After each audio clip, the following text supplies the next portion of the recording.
If you breathe air, Colorado has been failing you for a while, missing a decade's worth of deadlines to improve our air quality.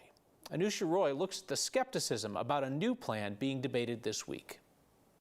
We're just showing up, invited or uninvited. These women and moms are living with the fallout of breathing bad air. They have kids with asthma, have seen friends and family suffer, and said a working solution is hard to find because for too long they've been left out of the conversation. But we're now being invited now, and if not, then you just make your own, you just pull your chair up and just sit by them, right? So when a statewide air quality improvement plan was up for debate, the Black and Brown Parents United Foundation made sure to be there. We're the ones who are breathing in all of these toxins and pollutions. Michael Ogletree with the State Health Department said Colorado has missed air quality improvement deadlines dating back to 2008. We haven't been improving the air quality as fast as the standards have been changing. It's been happening as Colorado often touts being aggressive at protecting the environment. We do have some of the most protective standards of any state when it comes to oil and gas development. In the case of Colorado, we're growing really quickly. The mountains and just the way the wind flows through,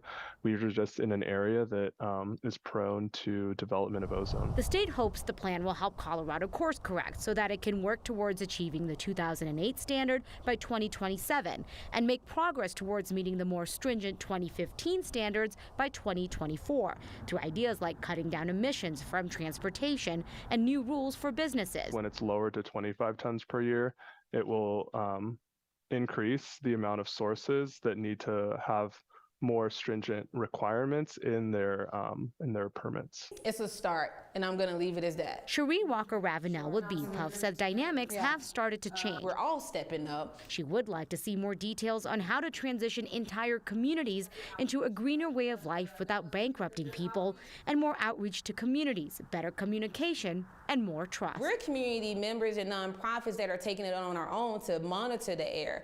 But a lot of people in the organizations that are causing the issue still have all the money. So CDPHE has said before that working on communication and outreach is a top priority, especially doing it in a way that is easy to understand. There are a bunch of different agencies involved in this proposed plan. That testimony could be running through the end of this week. It'll go back to the Air Quality Control Commission, then the legislature, and then ultimately to the EPA for approval. So if their numbers that they were working off of on oil and gas emissions were foobarred to the point that they had to restart their work on that, why push forward the plan now as opposed to waiting for the good numbers to come in? Yeah, and so that has been a big concern, right? Because that's such a central part of this conversation and has a lot of people nervous about its effectiveness. But the state said their other strategies and the other programs are still good and could still do some good for Colorado, which is why they're hoping that part of the plan moves forward. Couldn't give a timeline on when they'd be able to share the fixes that they're working on. Anusha, thank you very much.